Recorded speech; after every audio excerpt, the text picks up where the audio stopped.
Ebisigo. The term Ebisigo was translated by Alex Kagame as what is left or bequeathed to posterity.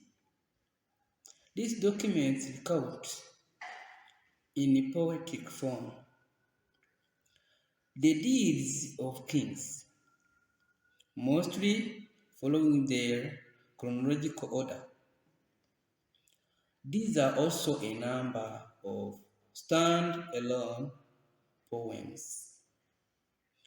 Alex Kagame was considered the Ebisigo as a major source of historical information. Collected 176 poems. 176 poems.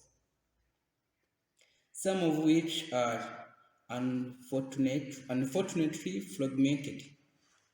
He published different translations of some of these poems in these various books and articles, including La Poésie dynastique au Rwanda, 1951, and Introduction of Grand Genre lyrique de l'Ancien Rwanda, 1969.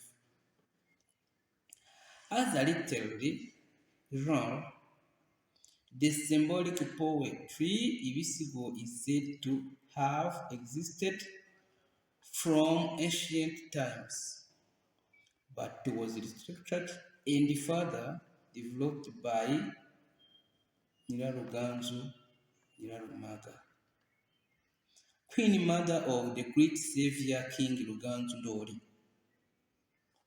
According to tradition, this great lady, who is one of the great contributors to the wisdom teachings of Rwanda, established a royal institution named Intebe y'Abasizi, the Council of Poets, whose role was to promote and preserve the arts of Ebisigo.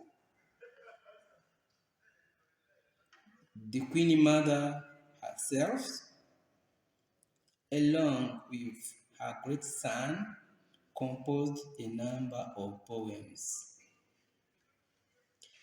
A set of royal rituals, Ubwiru. The origin of the term Ubwiru is not known. According to Alex Kagame, Ubwiru means inviolable secret. However, this is only a reference to the fact that the Abiru were sworn to secrecy about the text of the royal lectures. Ubwiru may be related to Ubwire. Ubwiru may related to Ubwire, means dusk. This suggests that Ubwiru may mean hidden things. All things hidden behind a veil. The text of Ubwiru rituals, called Inzira, or ways of paths, were dictated to Alex Kagame in 1945 and later edited and translated into French.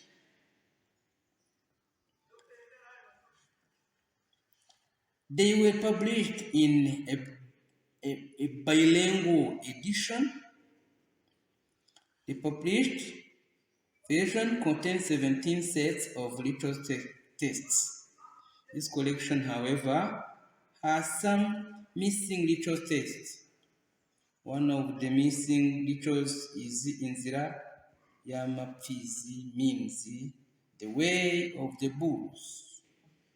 This is a ritual involving the sacred bulls, which were living emblem of loyalty.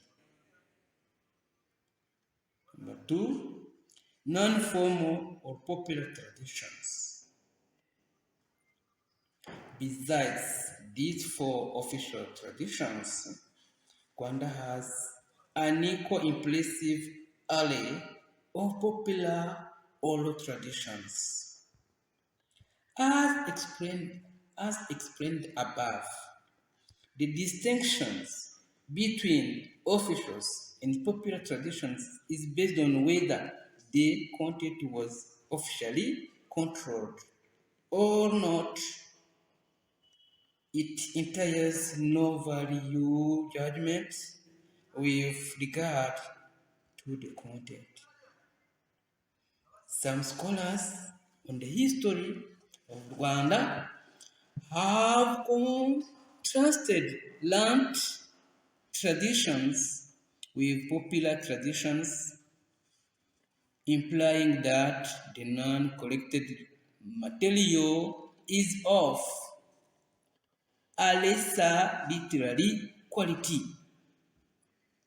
This is not the case, as P.H. Smith has demonstrated in his collection of popular narratives.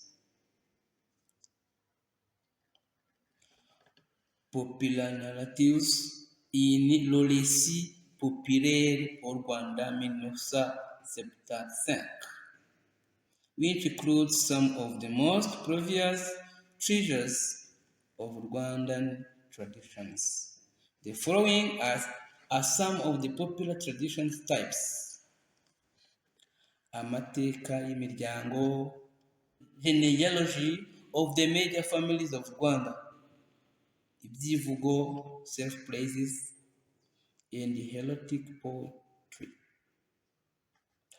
Indirimbo z'ingabo, heroic hymns, and army music.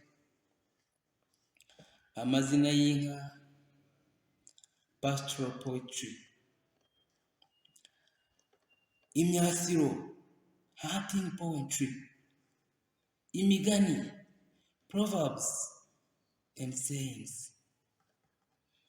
Ibisakuzo, riddles and enigmas. Inanga, ingoma, iningiri, umuduri, ikondera, umwirongi, ichembe, and hembe. Among these musical instruments, inanga, a traditional string instrument, was the most appreciated by the public.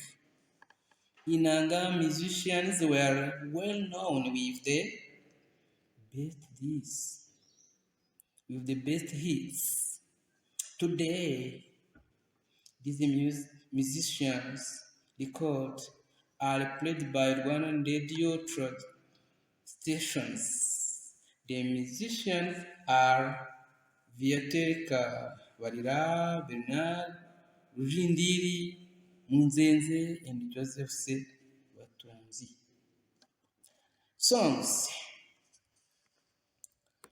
lullabies, love, plays, and group work songs.